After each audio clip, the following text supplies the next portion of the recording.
Today we will be starting MDF object, that is metadata framework. Okay, so already when we started with employee center, uh, we have seen how the object MDF object is the record is created with the help of managed data and import and export data. Correct?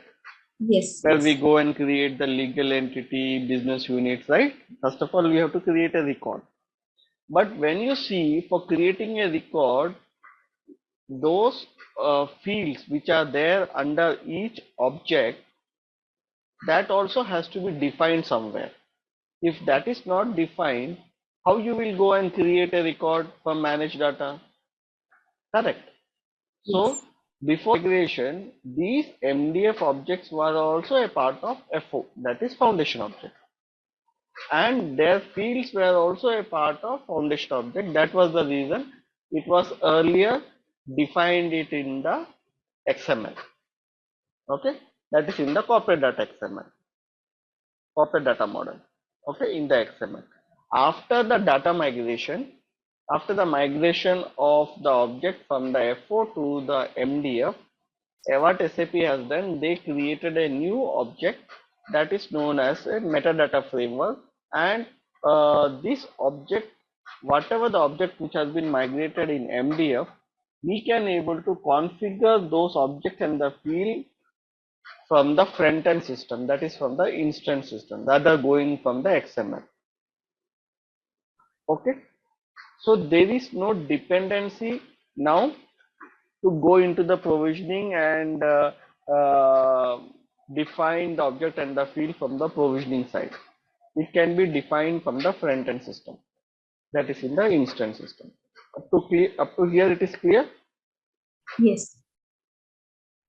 Okay, so for defining the objects and the fields, these objects and the fields are defined in a configuration tool that is known as uh, con,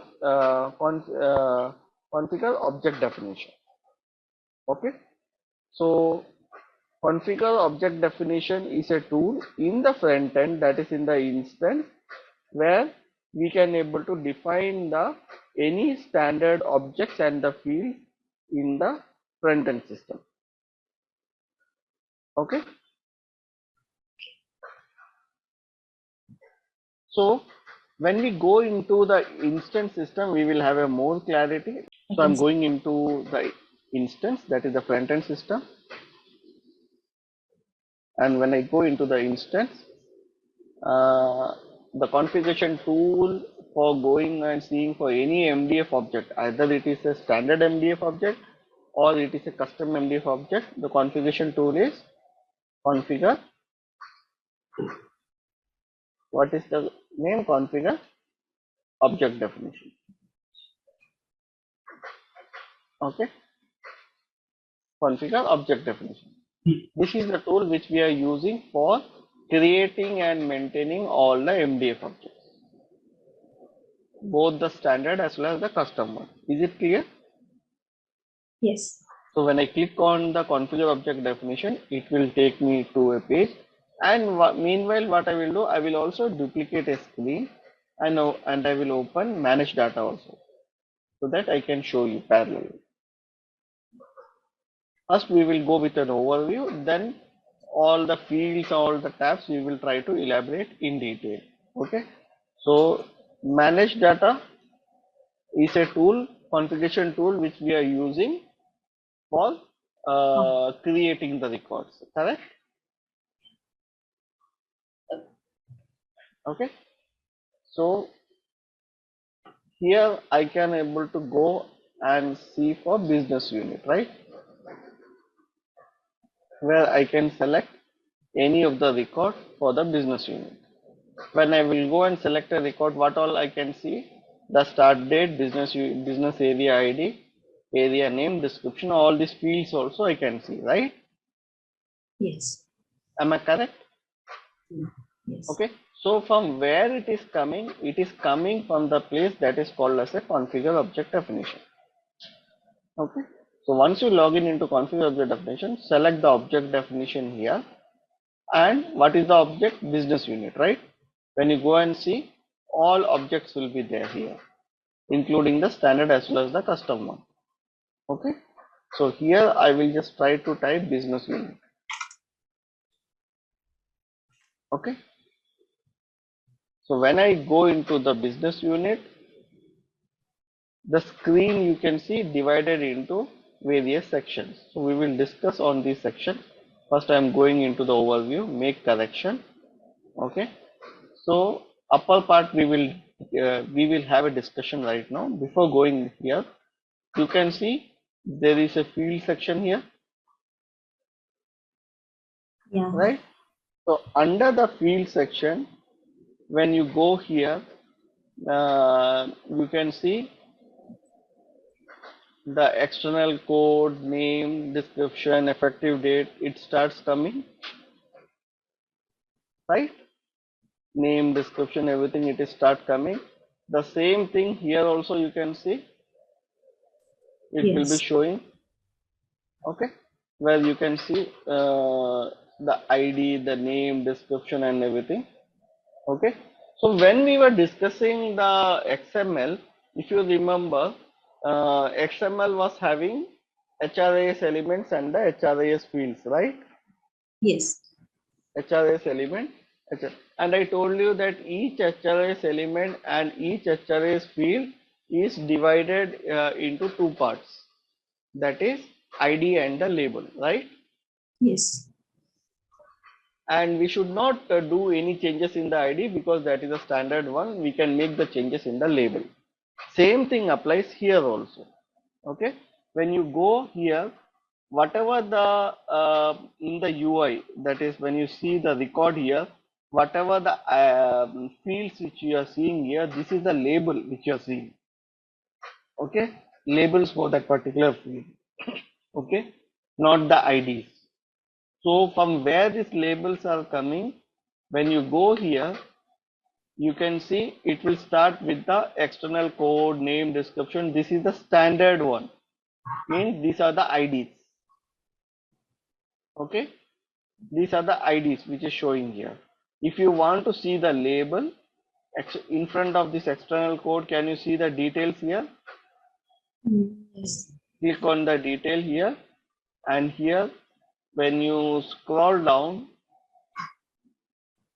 you can see the label here, business area ID. Okay, so here you can see business area ID. Okay, so whenever you go into configure object definition, select an object and go under the field section, you can see it will start with an external code. Okay, so external code which you are seeing here, this is the standard one.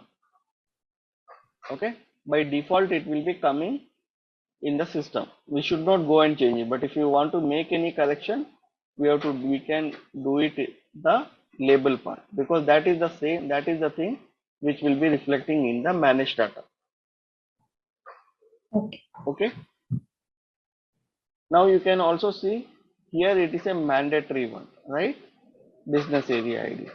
So when you go here, so I told you in HRIS element, under HRIS field there are certain attributes of each field, right? The fields are mandatory, not mandatory, visibility, all these things here, length of the field, it is the attributes in the XML, right? Here also in the detail, you can see if for this field, the required equal to yes, means this field is mandatory. Okay, visibility, you want to make it visible, not visible, or readable, that is also specified here in the drop down. Okay, and further when you go up, you can see length of the field. Can you see length of the field? Okay, and data type we will discuss either by today or in the next session, but we will try to discuss in the today session. Data type is nothing but it defines the behavior of that particular field. So I'm creating a field. What is the behavior of that field? Behavior is something where I am putting some value to that particular in that particular field, what is the value that particular field will take? It will take as a character, numeric character, special character, or it will only take as a numbers, decimals. Okay, it should only have a drop. It will have a behavior of having a drop down value. It should have a behavior of taking the date. Okay, so those controlling that particular behavior is done with the help of data type. Got it? So you are creating a custom field. You are specifying a name, but when you enter some value, what value you are expecting that field should save? It should save as a character, it should save as a date format, numeric format, or it should take as a decimal format. So that everything is being controlled with the help of a data type. Okay, we will go and see all the data types which are mentioned in the drop down list. Okay, so that is one thing which is also showing in the detail. So in the detail you can see the external code, that is the ID. We should not go and do any changes here. Then we can see the length of the field. Then we have seen the data type which specifies the behavior of that field. Okay, and you can see the field is mandatory or not. That also specifies required equal to yes or no. Visibility of the field, status of the field, label of the field. Everything can be done from the detail section. Okay, and this same designing will applies to all the fields. So now you go into the name, again you go into the details. So the name is the and so the name is the what you call standard one. Okay, name is the standard one, and when you go into the neighbor name, you can see the label, that is business area name. Okay, you can see the business area name. So this is the label which you are seeing. So you can see here the label, that is business area name. Can you see here?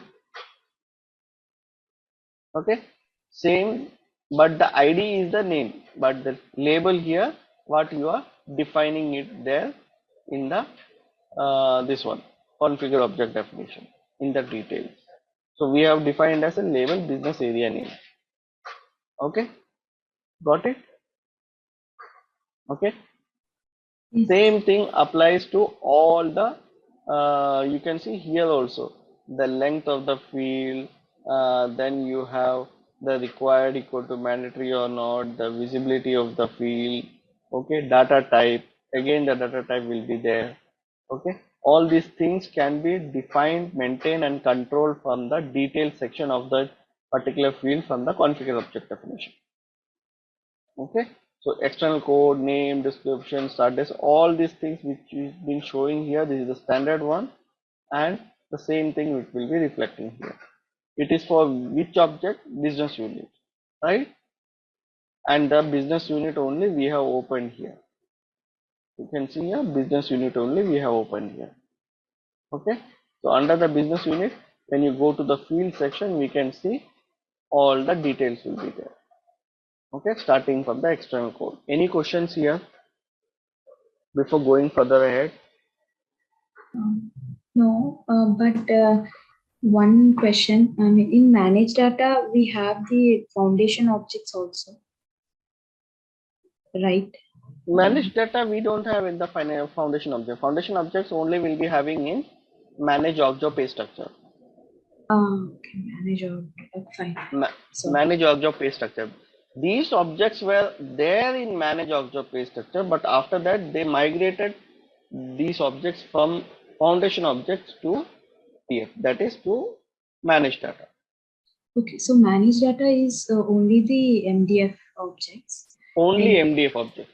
And manage org structures. Manage object pay structure is only for the foundation FO. Okay, okay. Okay. Fine. So now whatever the foundation object is left over, there in the manage object pay structure, there that is only defined it in the XML, in the corporate data model. Okay. Whatever objects which is been migrated, those objects we can create a record from managed data, and whatever object which is there in managed data, we can see those objects where it is defined it in the configure object definition. Okay. So I have taken an example for the business unit. Same thing you can check for legal entity also, department, division, all other MDF objects also. Okay. So in the coming session we will, because MDF is a very big topic, we will take couple of sessions. So we'll also go and see how we will be seeing right now with standard MDF objects, but custom MDF object also, how we can able to go and create it, that also I will show you. Okay. So this is about the basic overview, how you can see the fields here, that is external code, name, description, everything is defined under the field. The same thing will be showing under the managed data, under the business unit. You can see here. Okay. Got it? Any questions here? Now further going ahead. Okay. Further going ahead, whenever we open a what you call a object definition and open a object here, you can see certain fields are there, right? Code, effective dating, API visibility, everything will be there. Okay. So what is all about this? Let's go and discuss each and everything so that we will have a clarity on this also. Okay. So let's start with the code. Okay. So code is always a standard one, that is a unique one. Okay.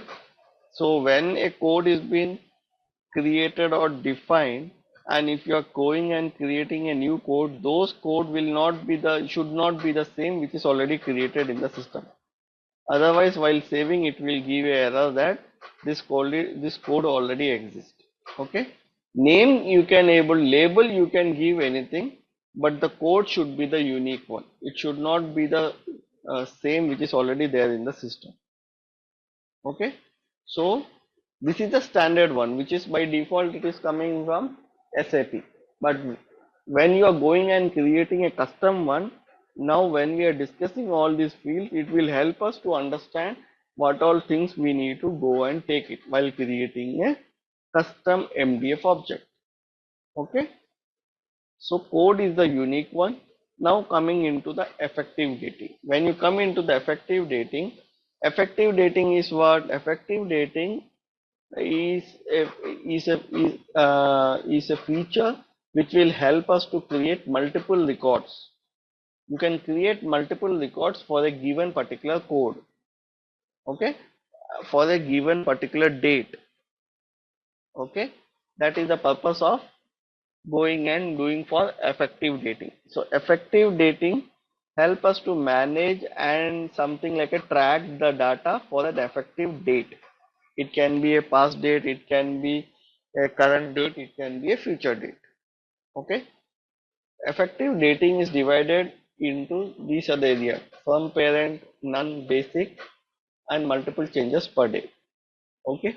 So when you go into effective dating as none, when I'm going effective dating as none, if I'm selecting, okay, we understood what is an effective dating. It is effective dating is nothing which allow us to create multiple records for a given particular code for a given particular date. The date can be the future date, past date, or the current date. Okay. Now when you go and select a particular effective dating, suppose we are going and selecting none, how it is behave? So the object, so if you are selecting as none, it indicates that the object is a non-effective dated. Okay. So we have seen an effective dated and a non-effective dated, right?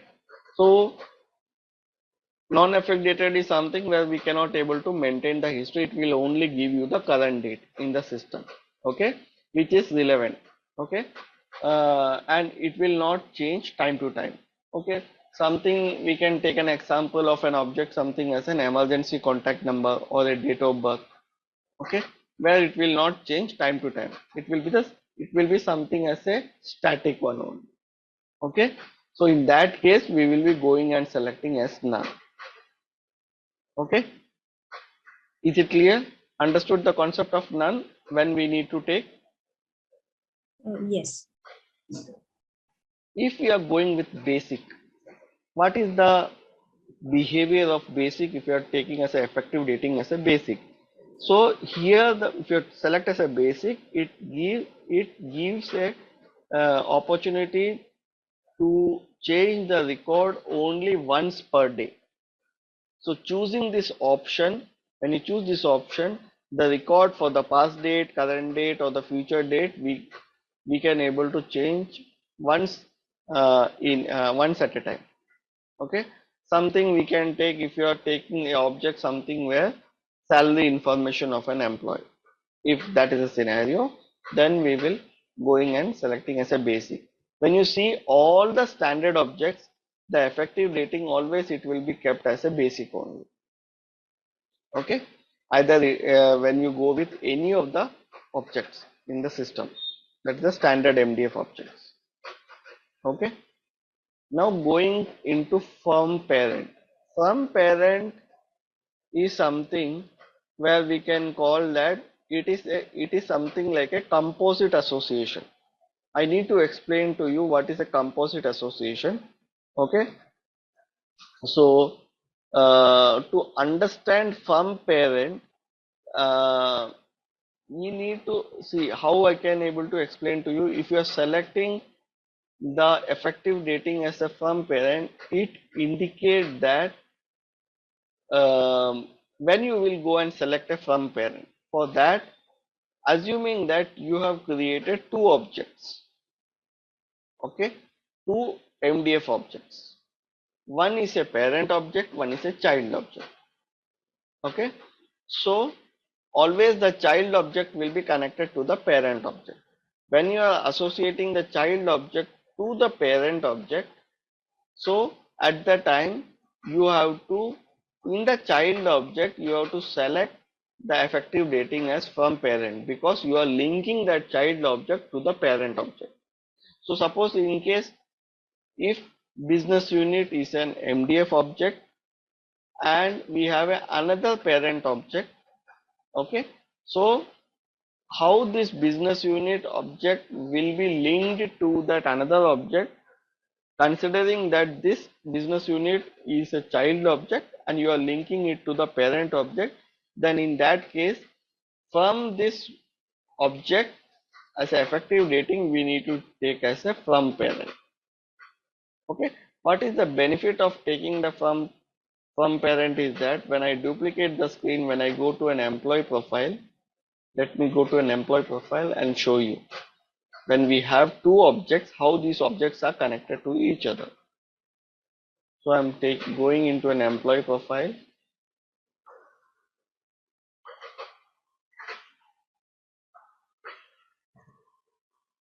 And after going into an employee profile, when I go to the contact information,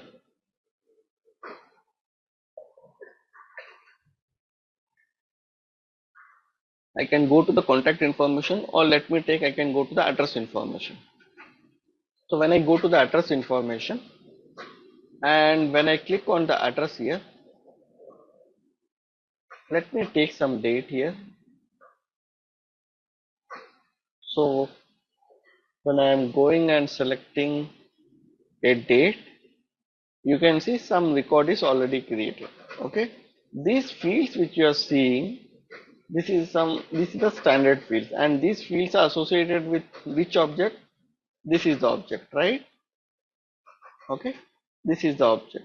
Okay, so we can see two objects are there. What is the another object? We can see add address is another object.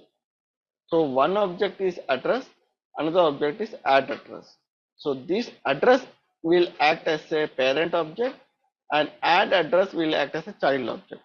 So when the add address is being configured, then under the add address, effective dating will be chosen as from parent, because we want to link this object to this parent object. Okay, so when we are linking the child object to the parent object, the child object will be created as a button here. Okay, so when we click on this button, you can see another record option will be there, where we can able to go and create another record. So if we have a scenario where we can able to go and create multiple record, in that case we need to have two objects. One object will act as a child object, another object will act as a parent object. And in that case, we will select under the child object as effective dating as from parent. Understood the concept here? When we need to go and take the parent object.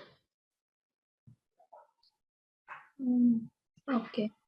But in address example you gave, all of them are like they would have different dates. Fields. Right? I mean, dates or Sorry? different.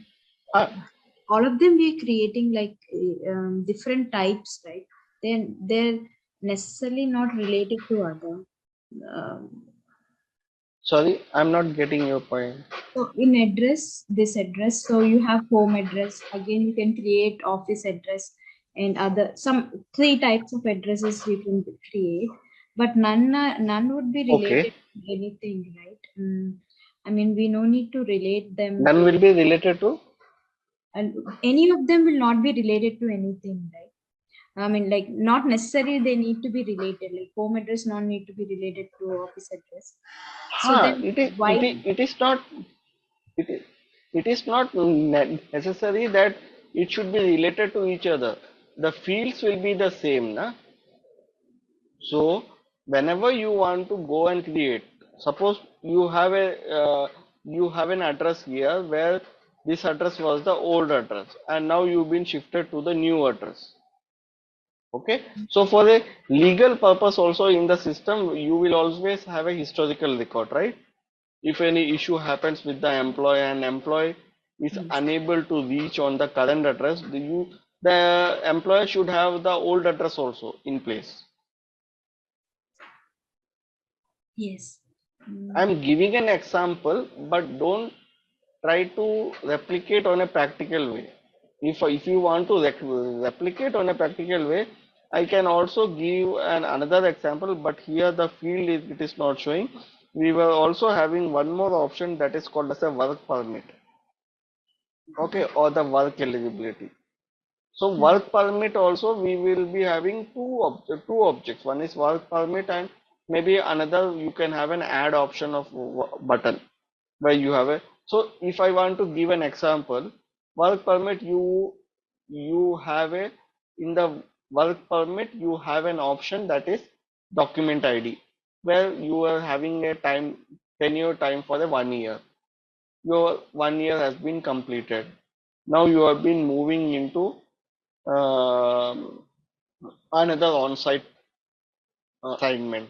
So when you are going into another on-site assignment, again in the work permit, you will be going and creating with a new effective date, new country, new document ID, everything will be there. So when somebody will go and see the history, they can able to see all the work permit details from the last couple of years where you have been worked with all document ID, document name, country, location, every details will be there. So that is another example where you can see two objects, how it is connected to each other. Okay. So what you are doing, you are pulling you are trying to create a copy of the record in that particular object. So when you want to create a copy of the record, then you should have to link one object to the another object. Then only you can able to go and create a new record. Okay. So in the address information also, when you went, you have a button here, right? So we came across last year also the same type of a scenario where they want to have a custom MDF object, and when they will go and create a record on the custom MDF object. Later on, if the manager want to create another record, you should have a button there, additional button. When you click on that button, what will happen? And another record form will open, and they can able to fill that form and save it. So you have multiple records under the same portlet. Okay. It Okay. allows So creation in of that, multiple records. sorry. It allows, I mean, this type of effective dating will allow to have multiple records. Yeah, multiple records under the single portlet. Yes. Yeah. Okay. So this is the portlet. This is the actually this is the MDF portlet. Okay, standard MDF portlet. Okay. So same thing we can able to go and see in the manage data also, and how it is routing from the configure object definition. Okay.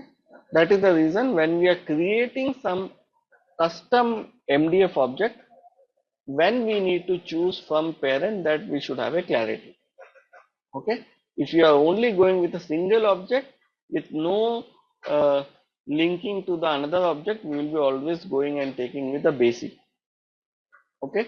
The parent object, when we are defining that parent object, effective dating will be taken as a basic only. Okay.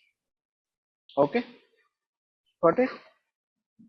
Yes. So we have seen from parent, none, basic, and multiple changes per day. Multiple changes per day, MCPD, that is a record. It is something like a record can be changes multiple times per day. If you want to change it, then you will go with multiple changes. So we should, if you are selecting this, we should have a valid reason from the business, from the customer, why we need to go and choose it. Okay. So we need to go, otherwise we will be going always with the basic only. Okay, understood? And in the real time, mostly you can see basic and from parent will be active. You can see in the effective dating. Okay. Okay. Now coming into API visibility. So when you discuss about API visibility, API is something like it is connecting with the integration, right? So whatever the fields which we are defining under a object, that field, how it will look in the API, okay, in the integration, it should be editable, it should be readable, or it should be not visible. That will be controlled from this particular field, that is API visibility. Okay, and it is only applicable with API visibility. Generally, it is only applicable when you are creating a custom object. Okay, in the standard objects, by default, it will be specified as editable. Okay, got it? So in the custom object, we have an option, you want to make it further into readable, or it should be not visible. The same thing will be reflecting in the integration tool. API is connected with the integration. Okay, so that we can see in the API visibility. Okay, and coming into the standard objects, by default for the API visibility, it will be always showing as editable. Okay, then we have the status. We know that is active and inactive. MDF version history. So when you go into the MDF version history, what is an MDF version history?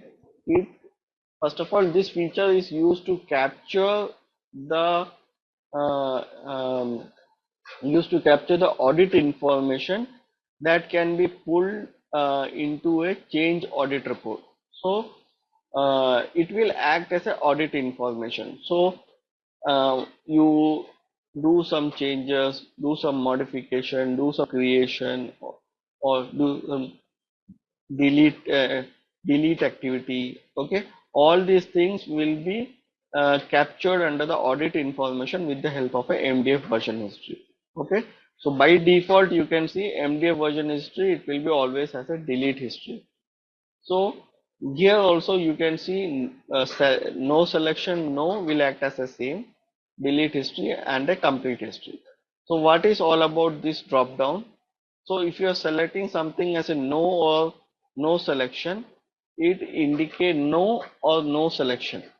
It indicate that no history will be, no selection will be, no selection if you are selecting,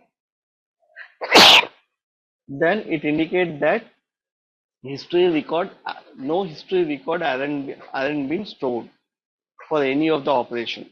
Okay, you maybe perform some operation, change operation, delete operation. So in that case, no audit information will be stored if you are selecting here as a no selection or a no. Okay, so in that case, no history will be there and no audit record will be generated. Okay, delete history is something, if you are selecting, if it is selected as a delete history, then if this option is selected, then only the audit record which is done with the, which is done by the operation, that is the delete operation of that particular object, are generated. So delete data deleted, something, the data which is being deleted with the help of a full purge. Okay, all these things will be captured under the audit information if we are selecting as a delete history. Okay, only those operations will be captured when you're selecting as a delete history. Complete history means what?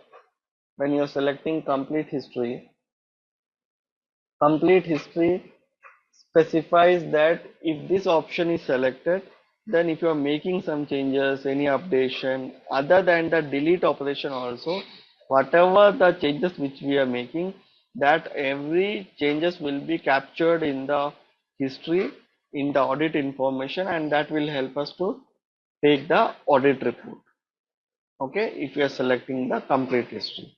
So in a real time, when you see MDF version history, by default it will be selected as a delete history. So what is the other options if the customer asks, we can able to explain to them. Okay, that is the meaning of MDF version history. Then default screen, there is nothing major into it. Label we know, whatever. Yeah, anything. Yeah, this MDF version is like a log for this business unit, for example. Exactly, So, okay, where can we exactly. see? Whatever the, in the report center. From the Okay, report center, we need to go and create a report. okay, Okay. So from the report center, when we complete the training, we will also have a 2 session for the reporting tool. So in that reporting tool, I will also tell you how to create a report. So when you want to go and create a report for the audit also, we have an option for creating the report for the audits. So there we can able to go and create the reports. So whatever the changes has done time to time, who has made the changes, when they have made the changes, everything will be extracted. The data will be extracted with the help of the report. okay. Okay. So that is about the MDF version history. Then default screen, we don't have any major importance. Label we can see, whatever label we are specifying. Description also we can ignore it. API subversion also we can ignore it. We are only focusing on some important tabs here. Subject user field also we can able to ignore it. Although these are not mandatory fields, but some fields we can ignore, some fields we can see. The usage of the field will be there. So we are, another field is workflow routing. Okay. So when you go into the workflow routing, what is the purpose of workflow routing? So whenever a end user is making some changes in the MDF object, those changes, so now when I'm going here into the manage data and I'm going and making some changes, click on the save option. Okay, so it will get saved, but the customer don't want it should be saved automatically. Whenever you are making some correction, it should route to a approval process, and from there the approval has to approve it. Once the approval has to be approved, once the approver approve it, then the changes has to be saved automatically. If that is the scenario, then there should be a workflow which has to be created. In that workflow, we should have an approver. But when we will create a workflow, to trigger a workflow when the changes has to be done, the workflow has to be assigned somewhere. Okay, for the MDF object. So where the workflow will be assigned? In the configure object definition. In the configure object definition. When we go and see in the workflow routing, whatever the workflow which is being created, those workflow will be assigned here in the workflow routing. Okay, so workflow is also a foundation object. So when we start with the discussion of the workflow, we will see how the workflow is being created. So workflow is a process where we can able to go and create multiple layer of approvers. Okay, when this action is happening and when the workflow is getting triggering, the request will be sent to the first level of approver. He has to approve it, then it will go to the second level, it will go to the third level. If that is the scenario, we will go and create a workflow. But triggering of the workflow and sending a notification will only happen when you assign that workflow. So in the case of any MDF object change or creation, if the user is making, then if the workflow is connected, the workflow has to be assigned to the workflow routine. Is it clear? Yes. Now when the workflow is being assigned here, so every workflow will be having an approver. So when the notification will be sent to when the change request will be sent to the approver, so then the approver has to approve it, then only the changes will be updated in the managed data. Okay, if that is the scenario, then we also need to keep the pending data as yes, the option as yes.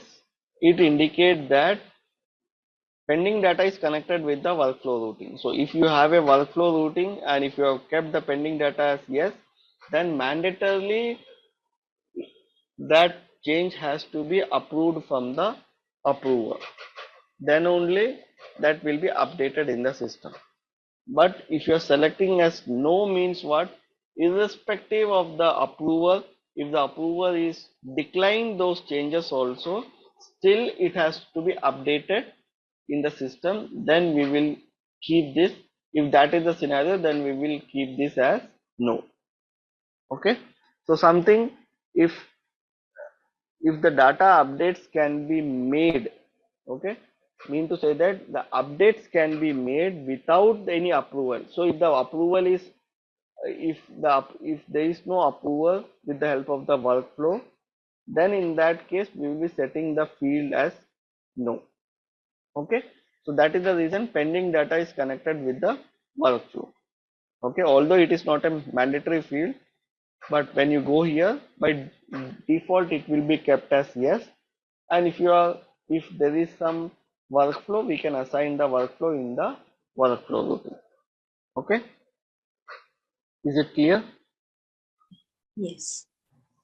Then when the workflow is being when the workflow notification will be sent, it can be sent with the help of an email also, and it will be sent to the home page. So in the home page, it will be displaying in the to do category, that is showing as a by default. Okay, so nothing we have to do it here. So this is all about all the fields here which we have discussed. So coming into the another section, that is the field section. So when you come into the field section, we have certain columns, that is name, database field name. That is nothing but the standard name which is being created by the what you call SAP, that will be showing in the name and database field name. Then you have a length here. So maximum length is 255. So under maximum 255 or below 255, whatever number you want to take for creating the field, you can able to take that length. Okay, so that is been prescribed by SAP. Okay, but beyond 255 as of now. It is not been prescribed by SAP. Maybe in the future releases it can come. Okay, so that is about the maximum length. Coming into the data type, when you come into the data type, as I told you, the purpose of data type is to give the behavior of that particular field. Okay, so what is the purpose of that particular field? That defines the data type. Okay, so you can see here, for every field there will be some data types. Okay, and these data types are the standard one. This is not the custom one. This is by default, it is coming here from SAP side. In the future also, if they are deprecating some data type, or if they are adding some new, that is also coming in the new releases. Okay, so let's go and discuss each data type in detail. Okay, so you will also have a clarity when we are going and creating some MDF objects and the MDF fields, what data type we need to take for that particular field. Okay, so when you go into the data type, these all other data types. So most commonly used data types is something like a string. Okay, what is a string in the data type? It is used generally to give to it is generally for the used for text inputs. Okay, if you want to have some text input uh, in that particular field, then you go with the string, and it will only take maximum 4000 characters, not more than that, if you are going with string as a data type. Okay, that is about the string.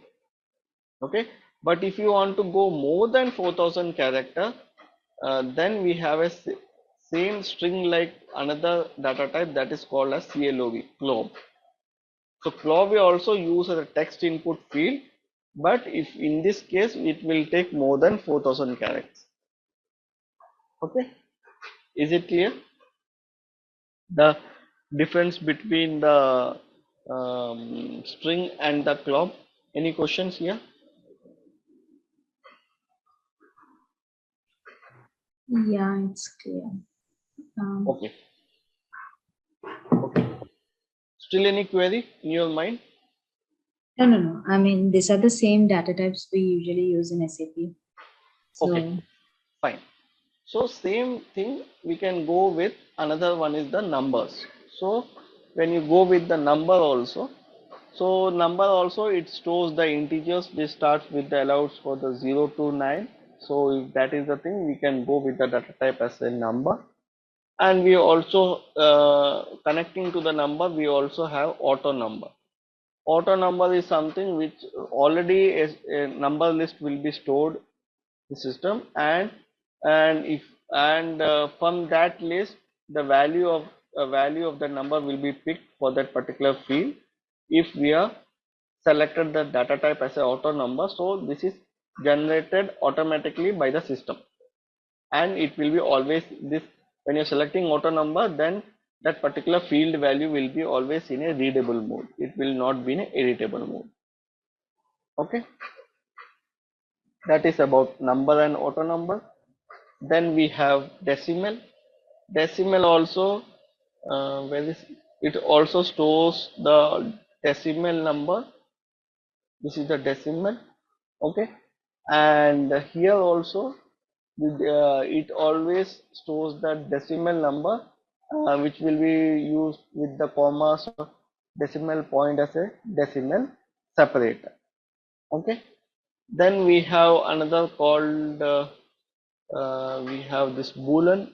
Boolean always specifies to allow two values, that is yes or no. If that is the thing, we will go with the boolean.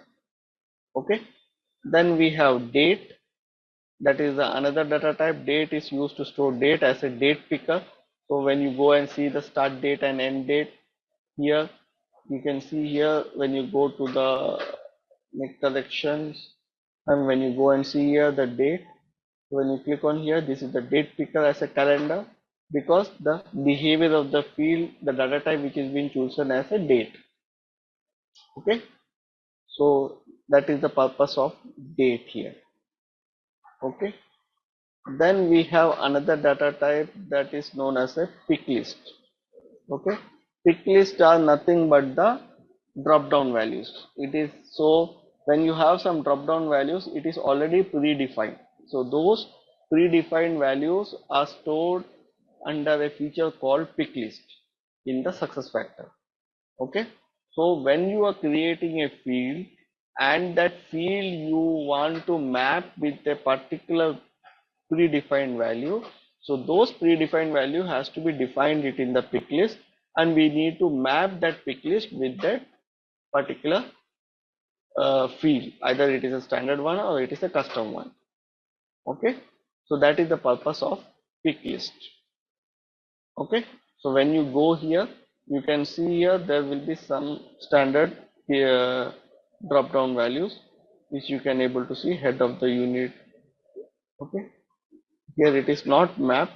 You can see here for the um, previous batches we have created here, so you can see here we have created some pick list and we can see how it is been connected here. Okay, so that is the purpose of pick list here. Okay, then we have another use of trans table. I am only seeing the data type which is frequently used, which will help us to understand why it is used, and when in the future also when you need to use it, what are the data types which we need to pick up. Okay, so trans table, it is generally used to enter the localized string, generally used to enter the localized string for different locals. Okay, to summarize it in a more easy way, so now you can see the name of the business unit which we are specifying it in the English text. Same thing, if you want to translate it to the another language, we have this option which will be coming. Okay, why it is coming? Because when you go and see here for the business area name and the description where it is defined, so when you go here in the business area name and the description, the data type is taken as a trans table. That is the reason when you go here you have an option of giving the other translation also. Okay, that is the purpose of this one, trans table, which we were seeing here. Okay, that is the purpose of trans table. Then further, if you go ahead and see, we have the generic object. So generic object is nothing but the MDF object. Okay, I just want to also add, we started with this MDF object, right? That is the configure object definition. So MDF object is also known as GO, that is generic object. Okay, so when an object is being created, this the field value, so it will specify that if you want to call that particular MDF object or the generic object in that particular what you call field, then you select the data type as a generic object. So you go and see here, in this case this is a legal entity which we have created, a custom field. Okay, and we have selected that field as a generic object, so that is the reason those generic object values will be populating here. So when I go here, if I want to show here, if I scroll down,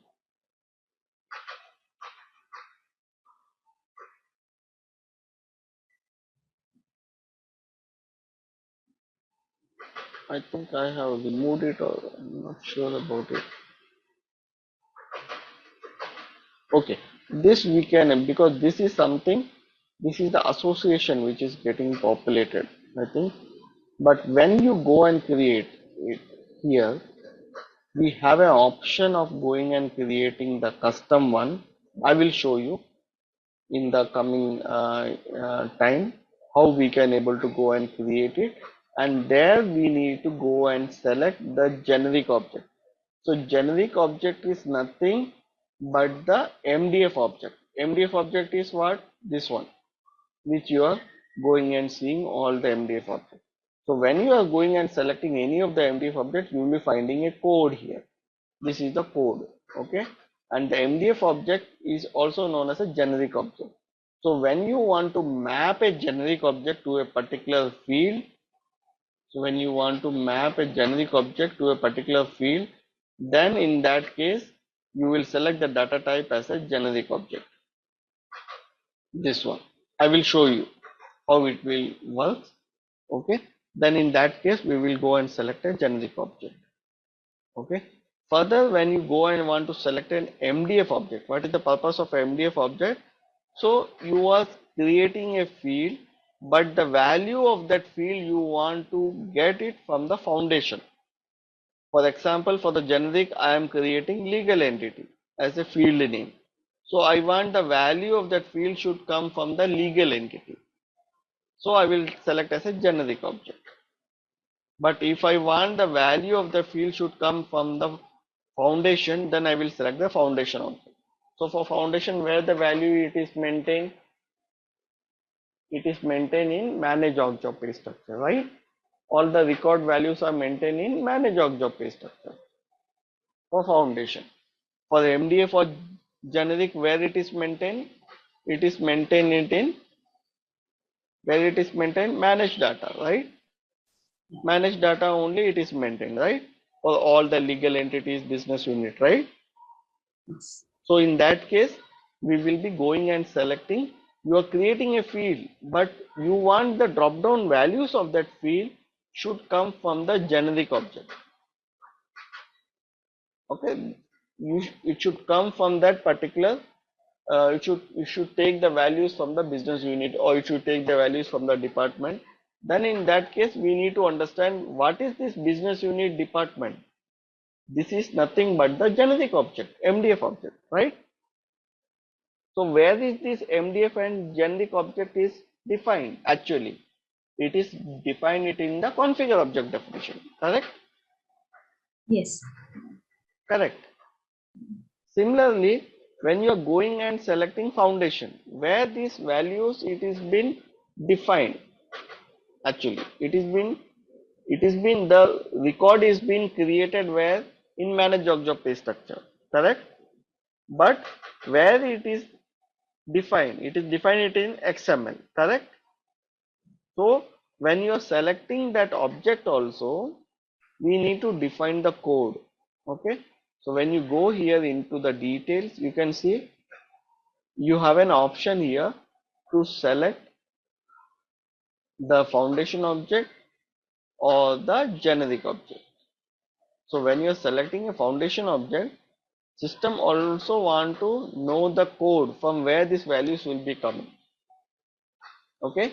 So if it is a foundation object, where is the foundation object defined? It is defined it in the XML, okay? So when you want to get a value of a location, so you should have a code of that location. Where the code will be coming? From the XML. Similarly, if you are selecting here as a MDF object, that is generic object.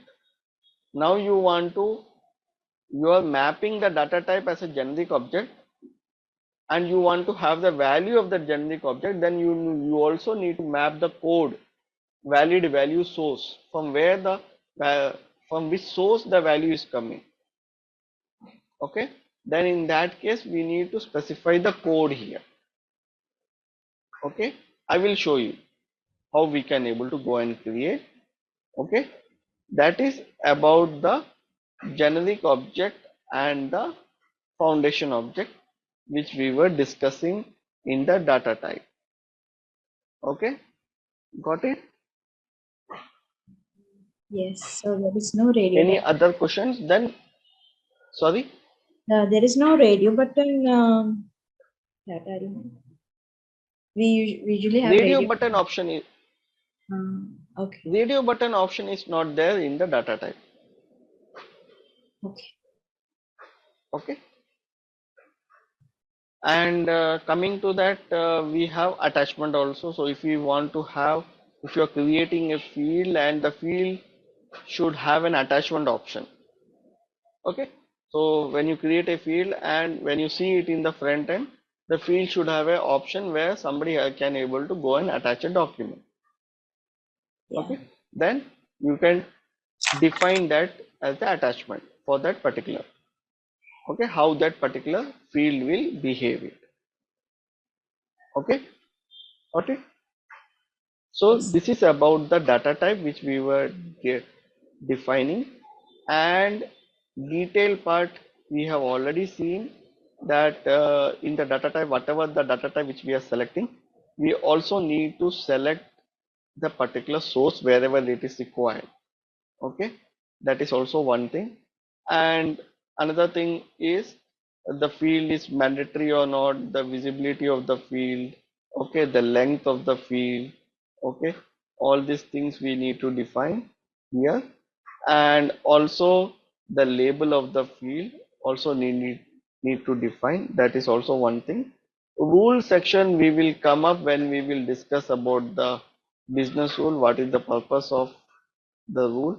So this I am pausing for a while, but other than that, in the detail section, these are the important areas: length of the field, okay, and we are creating a custom field, so we need to specify the name and everything, okay, and the label of the field, okay, data type, okay, all these things is the important parameters which we need to look on when we are going and creating a field here. Okay, that is one thing. Sequence of the field, you can see here, you can see the arrow here. Okay, this arrow specifies the sequence of the field, how it will come in a sequence: external code, name, description, effective date. Same thing it will be showing here also, the sequence. Okay, if you want to have a different sequence of the field, that can be also done with the help of this arrows. Okay, got it? Yes. Okay, so when you go into any field also, if you want to modify in the label, the standard field, that is also possible. So if I'm going here and if I am going and modifying something here, the standard one. So if I'm taking something, for example, business area underscore ID, I'm just adding something, okay, and I'm clicking on done here. And for the name also, let me go here, and for the name also, I can able to go business area name, and I can specify DAN, okay, and here it is not a required field, and if I am selecting this also as a required field and clicking on done, these two changes I am doing it, and I am clicking on save. Okay, let me go and delete this. Okay, and I'm just making the save here.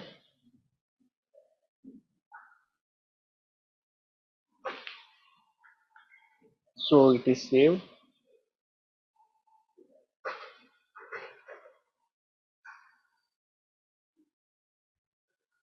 So once it is saved, I will just refresh it.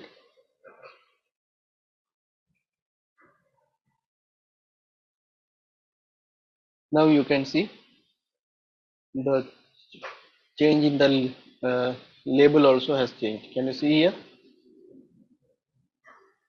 Yes. Underscore ID, and here it was not mandatory, but now it is coming mandatory also. Yeah. Okay, so that is one thing. So whenever you are doing some trials, make sure to make the system back to normal. So what I have done, I have made some changes here. I will again go back to details, go to the label here, and here it was underscore, so I will just remove it. That is one thing. And second, in the name also I have kept the required as yes, I kept it no. Okay, label also I will remove it. And let me go and see if I can make this one as not visible. Okay, so I will save it.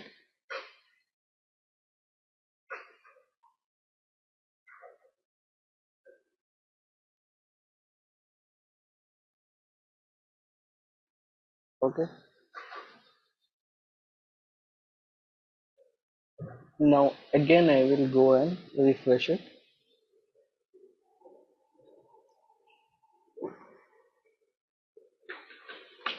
Now you can see that is not visible. Can you see here? Business area name is not visible. Yes. Oh, okay. Now again, if I go back into the take action and where it is here. Okay. So here, when I go into the visibility and I will take as readable. Let me check if the system will allow us to for the readable or not.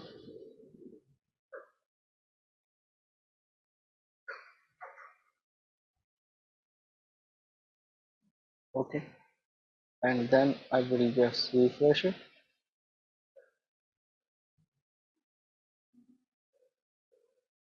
Okay. When I go to make correction, you can see it is readable mode. It is not editable. Got it?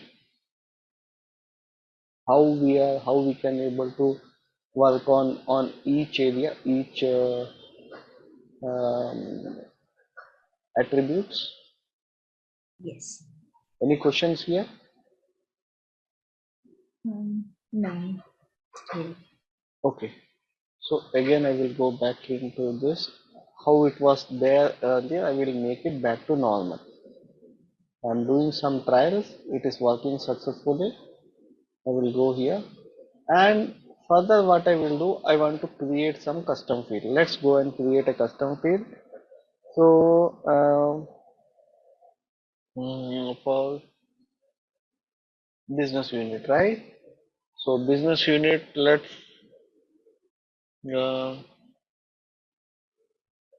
business unit ID, area name, then head of the unit.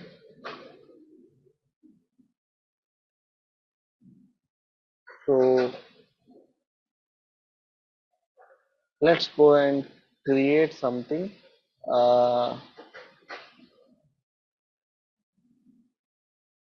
I'm adding some custom field, that is business area type. Okay. So how I will go and create it? So let me go and create business area type. So make sure we should not have a gap here, business area type. So I'm creating a business area type. I can give as a 32 character, go to the details, and business area type which I am creating, that is something as an ID, but the label I need to define how it will look like. So business area type. Okay, go here, just copy this default value. Okay, and click on here.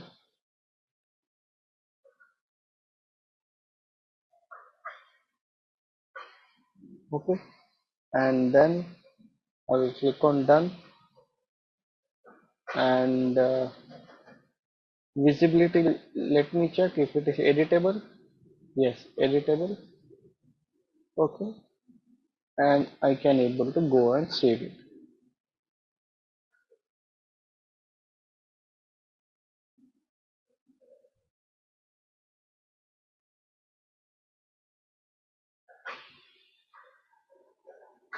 Okay, now after saving it, I will just refresh it. Let me check.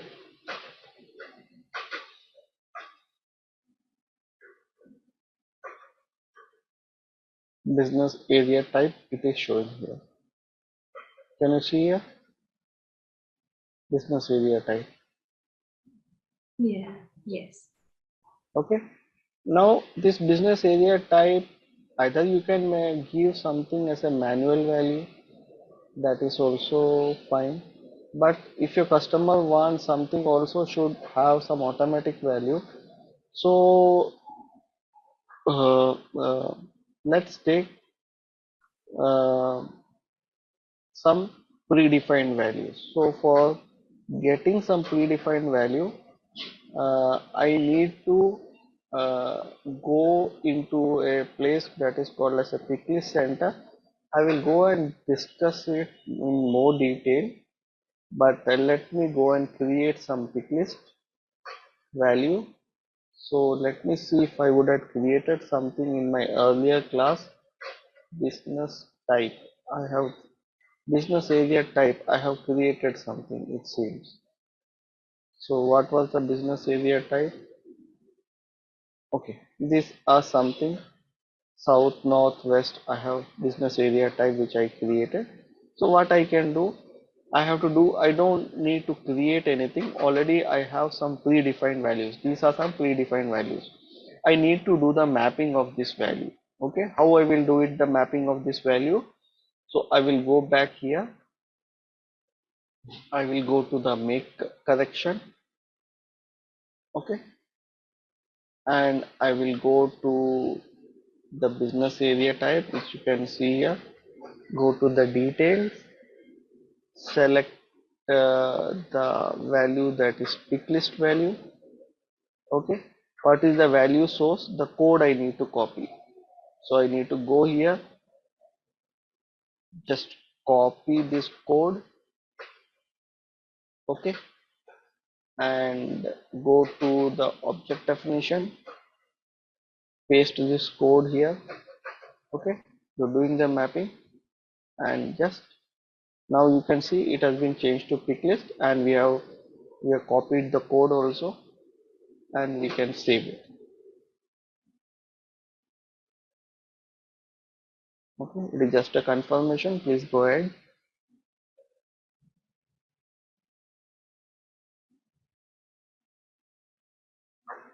Okay, now we can able to go and refresh it.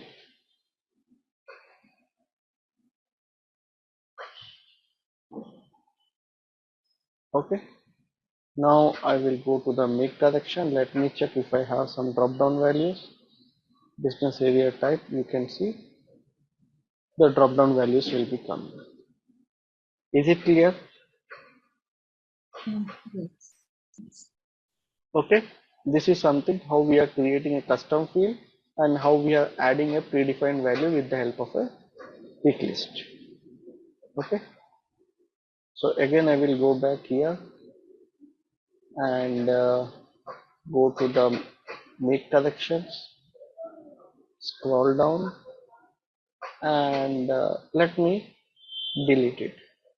Okay, now I will try to create another custom field and take another data type. Let me take, so I'm taking something uh, here as a, let me take as a division. I'm taking something as a division. Okay, let me take as a division area. I'm taking, and I'm taking here also as a 32 character.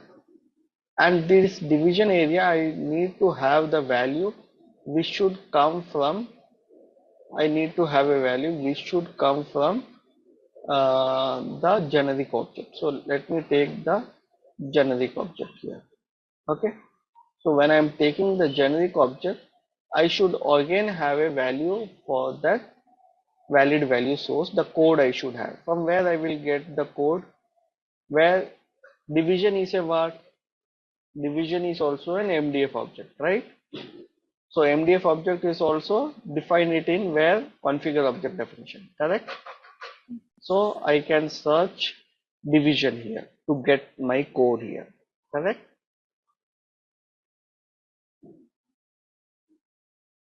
So when I go and select, you can see the code is there. Okay. Naming convention is important because the characters, caps and everything, these are case sensitive. Okay. I will copy this. I will go here and I will paste it here. Okay. So finally, I'm creating a custom field that is division area, but I want that it should take the generic object, and for that generic object, which object code I need to take for the division. When I will take it for the division, what will happen? Whatever is the division in the managed data, whatever the values which we have, whatever records which we have created, that values will start populating. Okay. So when I click on done here and when I click on save,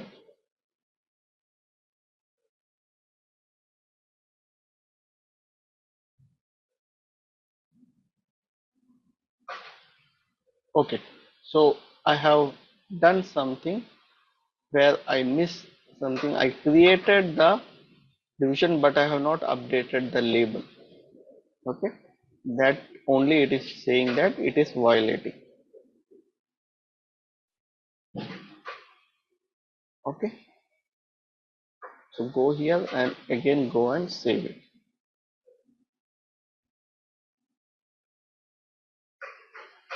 Area violate. Oh, sorry, division area it is there, no?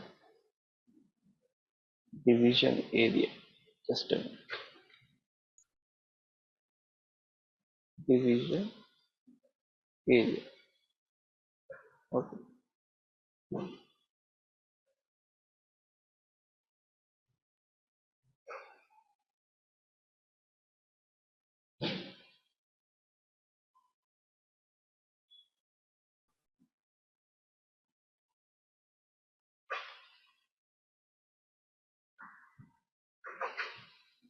Meaning the name must begins with a letter.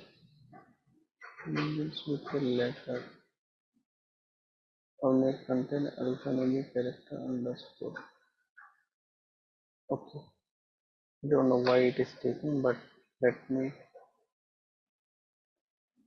I just given the space. No? I should not give the space. While discussing, I missed that point. Okay. These are something case sensitives. Okay. I changed it. Now again refreshing it.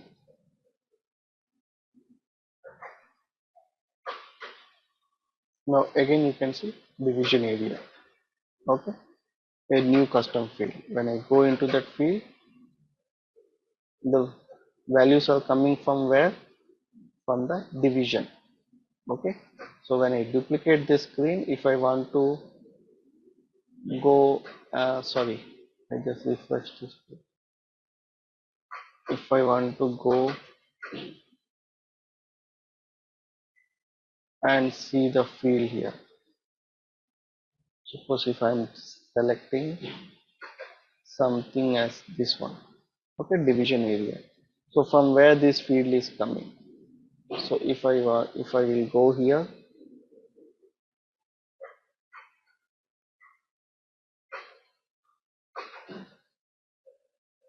you can see the field is coming from here. 3200 shared service. The same thing, 3200 shared service. You can see here you have an option here, view division. You can see this is coming from here. Okay. So how we have mapped it with the help of that particular code which we have. For that we have taken the code as a this code we have taken and the data type which we have selected as generic object. Okay. Okay. So here we have selected the data type as generic object. Any questions here?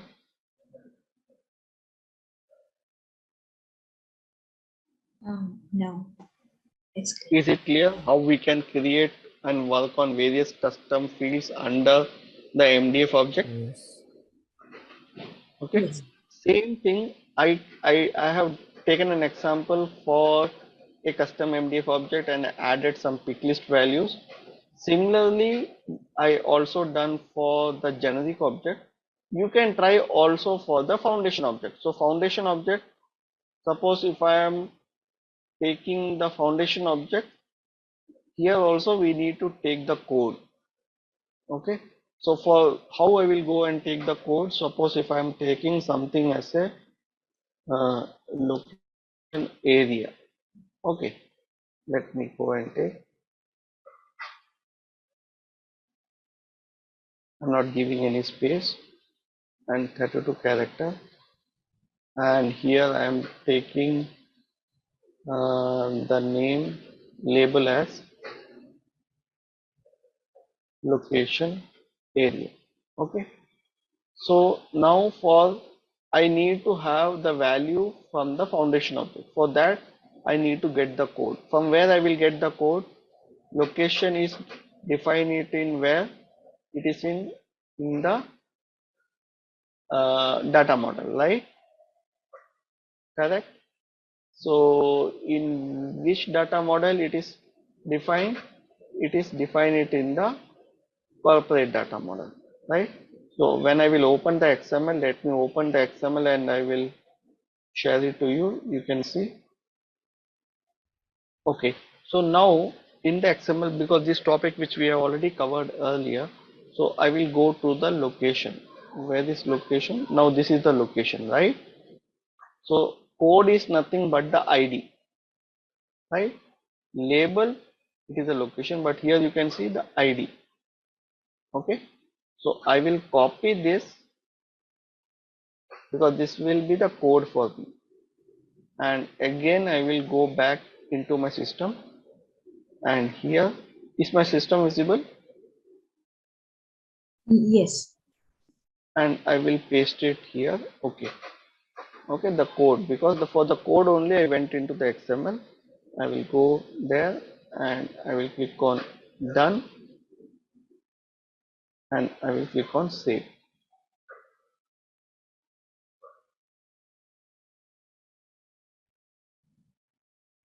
Okay. So once it is being done, then I will go and refresh it once.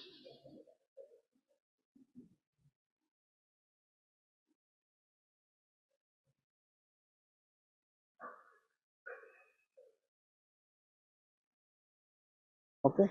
Now you can see location area, and location area you can see here all the locations will be coming here. Where it is defined, manage object pay structure. Correct? Okay. So this is another scenario where I am trying to create a custom field, and that custom field I want that field should behave as a foundation object, because I want the values of the foundation object should be populating in that field. So that is the reason I have taken the data type as foundation object. Okay. And when I'm taking as a foundation object, I should have a valid value source that I need to take it, the code I need to paste it here for the field, for the mapping. Okay. And after that I will save it. The same thing will be reflecting in the manage data when I go into the business unit and I see the field will be showing and the field will be having the value of the foundation object. Okay. Is it clear? This is Yes. another way of exploring any of the custom field with the help of the data types. Okay. So I just created it and I'm just deleting it so that I want to make it back to normal. So here we comes to an end of the one part of the MDF, that is we have discussed the above part all the code effective dating, as well as we have also discussed about the fields also. That is, this is the standard one which we have discussed, the length maximum up to 255 we can able to go and take, and various type of data types. And in the details we have all the field properties or the attributes which we say, where we can able to play with it. Most importantly, the length, the uh, required mandatory or not mandatory, and also the visibility of the field, okay, the label of the field. All these things we can able to control from this section. Okay, so this is all about the today's session which we have discussed.